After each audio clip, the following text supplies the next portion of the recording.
جس سے مجلس سے احباب ادب و فن شاہدرہ کی روایات اور اصول و ضوابط کو ٹھیس پہنچے.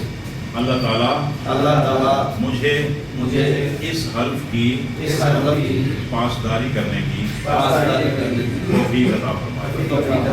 آمین. بہت اچھا جی، مبارک ہو گئے سارے دوستان. صدر مجلس آج کے جو پروگرام کے ہیں جناب محترم جناب اسحاق صاحب سے کہ وہ آج کے حوالے سے اپنے خیالات کا اظہار فرمائیں. اس کے بعد انشاءاللہ مشورہ شروع کریں. السلام علیکم. بہت نوازش کہ آپ نے اس خاکسار کو یہ عزت بخشی اور میرے لیے واقعتاً یہ بڑا خوشگوار لمحات ہیں کہ مجھے آپ نے اس عزت سے نوازا. میں یہی گزارش کروں گا کہ کوئی بھی تنظیم جو ہوتی ہے اس کو جو لوگ چلاتے ہیں، اس کو جو لوگ زندہ رکھتے ہیں، وہ مخلص اور بے غرض لوگ ہوتے ہیں. یعنی جس طرح ایک ٹیم ورک ہوتا ہے، ایک کوآرڈینیشن ہوتی ہے، تو اگر افراد جو ہے وہ سیلف پروجیکشن کا شکار ہو جائیں تو اس وقت تنظیمیں ختم ہو جاتی ہیں، پھر افراد جو ہیں وہ آگے بڑھ جاتے ہیں. تنظیم کا مقصد ہی ایک اجتماعیت کو فروغ دینا ہوتا ہے، اور اجتماعیت کا مقصد یہ ہے کہ جو فرد ہے وہ اپنی نفی کر کے اجتماع کا حصہ بنے اور بے غرض ہو کے کام کرے. اچھا، دوسری بات یہ ہے کہ یہ جو لٹریچر ہے، یہ جو ادب ہے، یہ جو فن ہے، یہ ایک ادب کے ادنا طالب علم کی حیثیت سے میرا یہ عقیدہ ہے کہ یہ مقصود بذات ہے. یعنی یہ جو ادب لکھنا ہے، یہ بذات خود اس کا اجر بھی یہی ہے. یعنی آپ لوگ، اور یہ جو شہرت اور نیک نامی جو ہوتی ہے، یہ اس کی بایو پروڈکٹ ہے. یہ میں سمجھتا ہوں یہ اس کی بایو پروڈکٹ ہے. کوئی بندہ کبھی اس نے یعنی خوبانیاں اس لیے نہیں خریدی کہ ان کے اندر سے بادام نکلیں گے. مقصد خوبانی خریدنا ہوتا ہے، بادام خود بخود نکل آتے ہیں. تو بس اسی بات کو مد نظر رکھتے ہوئے میں گزارش کروں گا، ایک تو جو ادب لکھنا ہے، شاعری کرنا ہے یا فن ہے، اس میں ایک خاص قسم کی جو ہے نا بے غرضی، اور پھر کسی تنظیم کے اندر رہ کے جو کام کرنا ہے. آپ یقین کریں، لوگ دیکھ رہے ہوتے ہیں. جو انسان کام کرتا ہے کسی تنظیم کے اندر جنرل سیکرٹری کی حیثیت سے، سرپرست کی حیثیت سے، وہ اگر مخلص ہو کے کام کریں، اور ایسے دیوانے ہی تاریخ کا حصہ بنتے ہیں جو بے غرض ہو کے کام کرتے ہیں. بڑے بڑے لوگوں کو ہم نے دیکھا خود دریاں بچھاتے ہوئے، کرسیاں لگاتے ہوئے، ان کو ایک جنون ہوتا تھا. لیکن بہرحال اب بھی میں نہیں سمجھتا کہ جو ہے ٹیلنٹ ختم ہو گیا ہے. ولی دکنی نے کہا تھا کہ راہ مضمون تازہ بند نہیں، تا قیامت کھلا ہے باب سخن. تو شاعر بھی پیدا ہوتے رہیں گے، یقیناً کارکن بھی پیدا ہوتے رہیں گے، اور کام کرنے والے بھی. تو میں جو موجودہ پینل بنا ہے، میں ان کو تہہ دل سے مبارکباد پیش کرتا ہوں. اور مجھے امید ہے، اور انشاءاللہ ہماری کوشش بھی یہی ہوگی، کیونکہ اس گناہگار کا تعلق بھی چونکہ اسی علاقے سے ہے، اسی خطے سے ہے، تو ہم کوشش کریں گے کہ اس پینل کو کامیاب کریں اور یہ زیادہ سے زیادہ فروٹفل ثابت ہو. تاکہ مقصد ہے جو ادبی مجالس ہوتی ہیں، ان کا مقصد ہوتا ہے نئے لوگوں کی تربیت کا. ٹھیک ہے نا؟ اور اس مقصد کو مد نظر رکھتے ہوئے نئے لوگوں کی تربیت کا، پھر جو لوگ ادب اور فن کا ذوق رکھتے ہیں، ان کی تشفی کا سامان جو ہے وہ بہم پہنچانے کا ایک یہ ذریعہ ہوتی ہیں مجالس. تو میرا خیال ہے کچھ اغراض و مقاصد یقیناً مجلس کے ہوں گے، کچھ مزید مجلس عاملہ کے لوگ مل کے طے کریں گے، تو یقیناً اس میں رنگا رنگی پیدا ہوگی. تو مجھے بڑی امید ہے کہ انشاءاللہ یہ پینل مجلس میں ایک نئی روح ہوں گے گا انشاءاللہ. Thank you very much.